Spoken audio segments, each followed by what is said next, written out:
uh, guys playing two sports. How's that for you as a coach, having to kind of juggle that? Oh, it requires us to have a plan. Mm. I'm very proud of those guys. I got a chance to go and watch them compete on Saturday, so I was proud of those guys. And it's hard to be a student athlete, and then you just add that to the plate. I'm proud of how they have responded. We get the work out of them in football, and they've obviously been doing a good job in track. So it takes a lot, but they just have to be organized and have a plan. Is there a benefit to maybe even in just competing? You know, another stage to compete on. Yeah, I mean, anytime you can compete, competing is not just playing football. It's not just running track. It's in the classroom. It's everything. It's all around us. And if you attack anything, you should attack everything. And I think that's what one of the big lessons that track teaches them is just them against them, really. Just trying to be as fast as they can every race, and that helps, I believe. Isn't that kind of one of the mottos of the program as well, is compete in everything that you do? Yes, sir. It's how you do anything is how you do everything. So.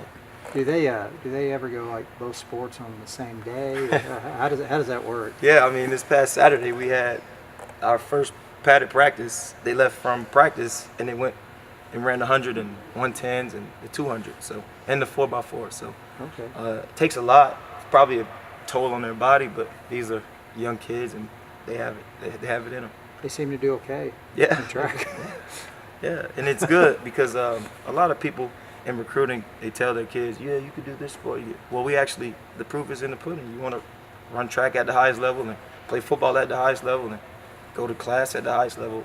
You can find that all at Baylor. So we put our money where our mouth is. Todd said y'all really worked with them too on the scheduling, and just kind of working stuff out. Like Yeah. y'all been real good about that. Yeah, I'm a huge fan of Baylor athletics. So anything that can help Baylor, it's a benefit for us. Like I said, it just takes being organized and being on top of it, the day-to-day stuff. But it's been fun for us. It's been good seeing them and retweeting all of the results and stuff. So it's been good for us. I'm proud of those guys. What have you seen from the defense so far in these 4 practices? Yeah, so it's like scaffolding. We started at base at the bottom, and we're just trying to build every day. Trying to build a little bit off of last year, while also going a slightly different way with some of the techniques and stuff. And it's been wonderful.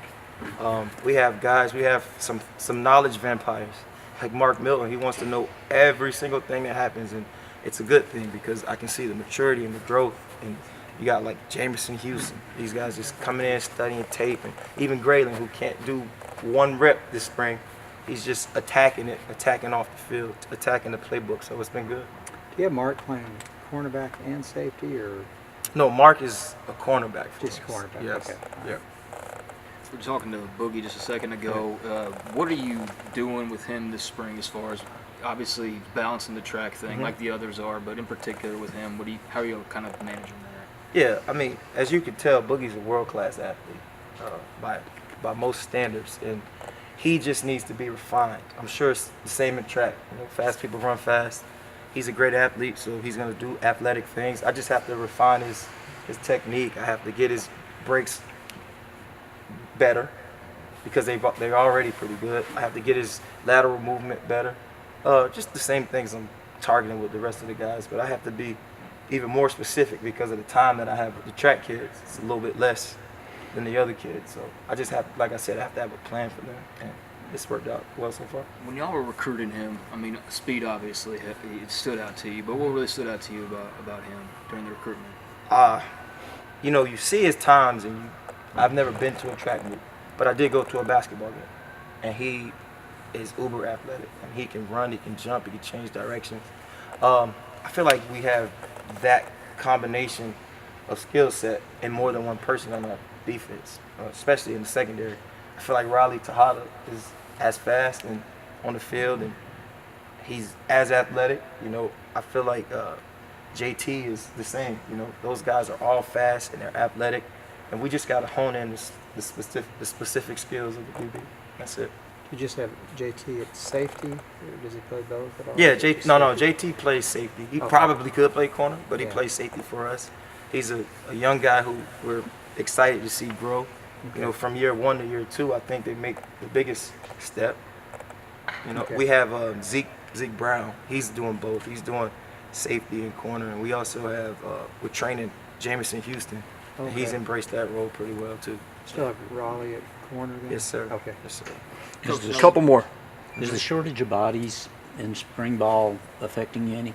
No. I mean, you got kids like Byron Hansbart who gets to take all these reps, and I didn't really know what he could do because he spent all of last year redshirting and playing on the scout team, and then I see this guy who's just thirsting for knowledge like the rest of them, and I can see him making leaps and bounds because of the reps that he can take. So it's not a detriment at all.